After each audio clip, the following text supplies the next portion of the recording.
cancer patient gets their immunotherapy at 9 a.m. instead of 6 p.m., and their survival rate could increase by up to 4 times. Same drug, same dose, same person, but the timing changes everything. Today, we're exploring chronotherapy, how your body's internal clock could revolutionize cancer treatment and healthy aging. You'll understand why timing matters at the cellular level, how inflammation and aging connect to our circadian rhythms, and what this means for the future of personalized medicine. Let me bring in someone who can break down this fascinating intersection of time and medicine. That statistic you mentioned isn't just impressive, it's based on real clinical data from 18 retrospective studies involving 3,250 patients across 9 countries. According to research published in the British Journal of Cancer, early time-of-day infusion of immune checkpoint inhibitors enhanced progression-free and overall survival compared to late dosing. Wait, so we're talking about the same exact treatment, just given at different times of day? Exactly. These patients had metastatic melanoma, lung, kidney, bladder, esophageal, stomach, or liver cancer. The researchers found such large and consistent differences that they concluded it could only result from what they called a previously ignored robust chronobiological mechanism. Okay, so before we dive deeper into the clinical evidence, help me understand the basics. What exactly are circadian rhythms, and why would they affect cancer treatment? Circadian rhythms are innate cycles lasting approximately 24 hours that regulate physiological and behavioral processes. They're orchestrated by an internal timekeeping system, our biological clock, which aligns bodily functions with the environmental light-dark cycle. So it's not just about feeling sleepy at night? Not at all. According to research published in Annals of Surgical Oncology, circadian rhythms orchestrate essential physiological functions including cell proliferation, DNA repair, immune surveillance, and metabolism. The disruption of these rhythms has been increasingly associated with tumorigenesis, disease progression, and treatment resistance. That's incredible. So our body clock is literally controlling how our cells divide and repair themselves? Yes, and it goes even deeper. The circadian clock regulates approximately 40% of the human genome, orchestrating immune function, metabolism, and cellular repair. This happens through transcriptional translational feedback loops involving specific genes like clock, BMAL1, PER, and CRY. 40% of our genome? That's massive. So when these rhythms get disrupted, what happens? The research shows that circadian rhythm disruption has emerged as a significant factor contributing to cancer initiation, progression, and therapeutic resistance. Aberrant expression of clock genes alters tumor metabolism and immune surveillance, promoting tumor growth and immune evasion. So it's like our internal security system goes offline? That's a great analogy. And here's where it gets really interesting for treatment. The master clock resides in the suprachiasmatic nucleus, which regulates sleep-wake rhythm, body temperature, and food intake with a periodicity of approximately 24 hours. But the cells of our immune system are also tightly controlled by this circadian clock.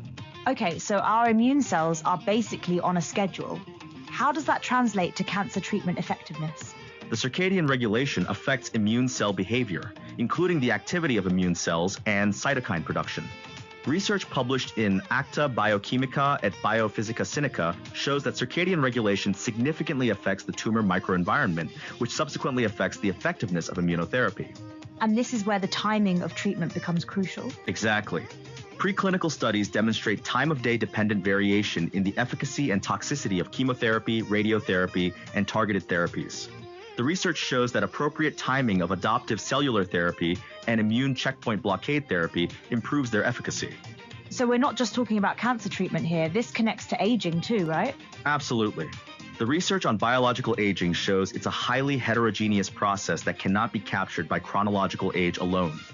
Emerging evidence highlights the central role of molecular and cellular mechanisms, including chronic low-grade inflammation called inflammaging.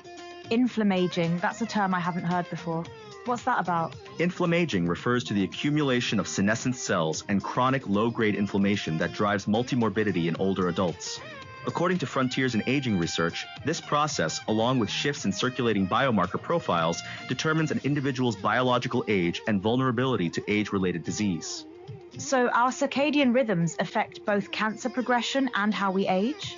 Yes, and here's what's fascinating. Epigenetic dysregulation emerges as a critical hallmark and driving force of aging.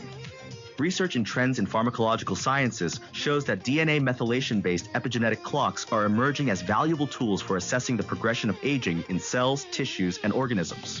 Wait, so we can actually measure biological age now? We're getting there.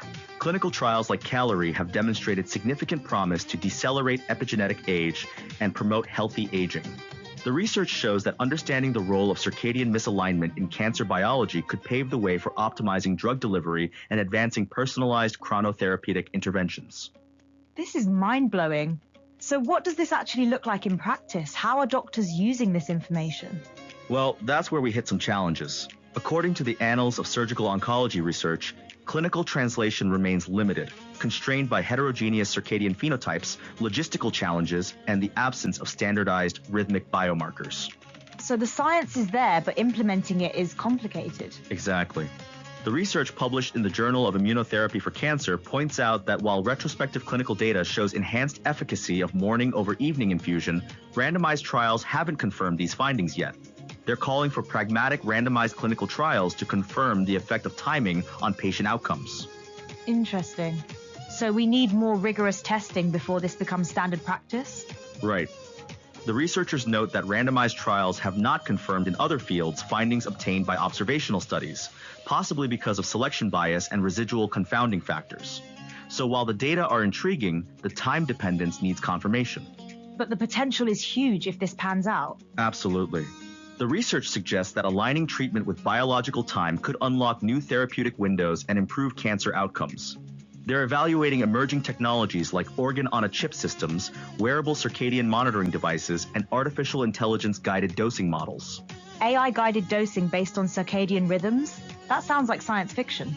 It does, but the technology is advancing rapidly.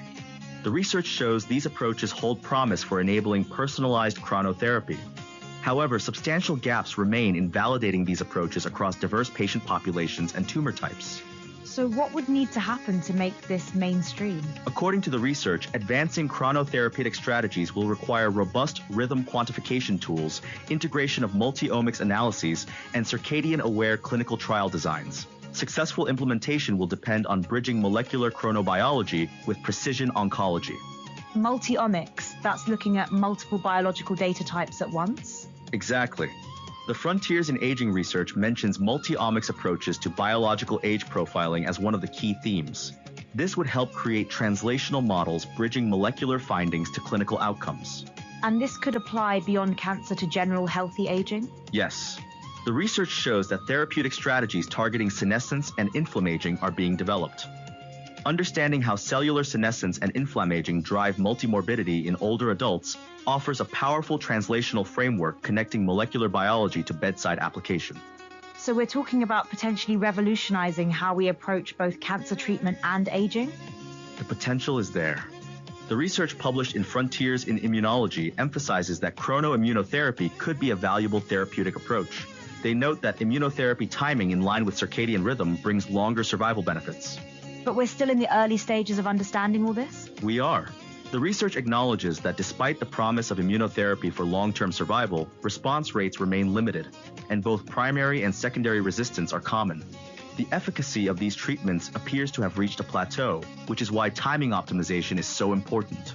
So chronotherapy could be the key to breaking through that plateau? That's the hope. The research suggests that the circadian rhythm system serves as the body's endogenous time regulator, and we urgently need to precisely screen out the beneficiaries and maximize therapeutics effects. Future clinical protocols may integrate concepts of circadian rhythm and immunotherapy to enhance treatment response. What about people who work night shifts or have disrupted sleep patterns? How would this affect them? That's a crucial question. The research notes that long-term irregular circadian rhythm results in dysfunction of the organism, increasing the risks of numerous diseases, especially cancers. Both epidemiological and experimental evidence demonstrates the intrinsic link between dysregulated circadian rhythm and cancer. So shift workers might be at higher risk? The research suggests that acute disruption of circadian rhythm may lead to transient discomfort, whereas long-term irregular circadian rhythm will result in dysfunction. This is why understanding individual circadian phenotypes is so important for personalized treatment. And that's part of what makes implementation challenging. Everyone's different? Exactly. The research mentions heterogeneous circadian phenotypes as one of the constraints limiting clinical translation. This is why they're calling for circadian-aware clinical trial designs and standardized rhythmic biomarkers. So when you step back from all this research, what's the big picture here? We're looking at a fundamental shift in how we think about medicine.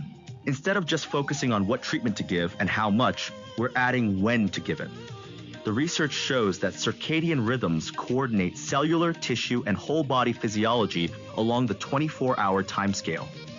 And this could make existing treatments more effective without developing new drugs? That's one of the most exciting aspects. The research suggests that chronoimmunotherapy could be low-hanging fruit for cancer treatment.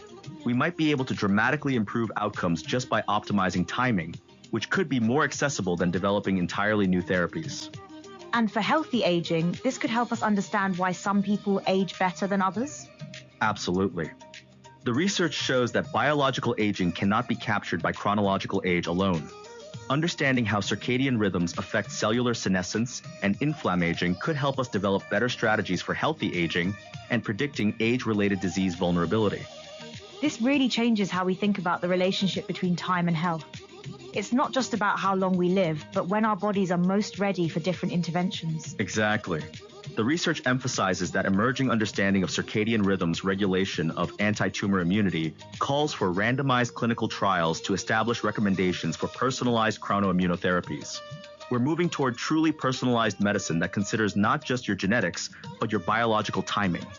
And while we wait for those clinical trials, people can still pay attention to their own circadian rhythms for general health? Definitely. The research shows that circadian rhythms can be synchronized by external cues, particularly light, temperature, and feeding schedules. Maintaining regular sleep-wake cycles and being mindful of when we eat and expose ourselves to light can support our natural rhythms. So the future of medicine might be as much about when as what. That fourfold improvement in survival we started with, that's just the beginning of understanding how powerful timing can be in healthcare. That's exactly right. We're standing at the edge of a new era where biological time becomes as important as any other vital sign. The research shows we have the tools emerging, we just need the clinical validation to make it standard practice. Thanks for joining us on Copilot Podcasts. Next time you think about when you take medication or schedule medical appointments, remember your body's internal clock might be the most important factor you're not considering. The future of personalized medicine isn't just about your DNA, it's about your daily rhythms too.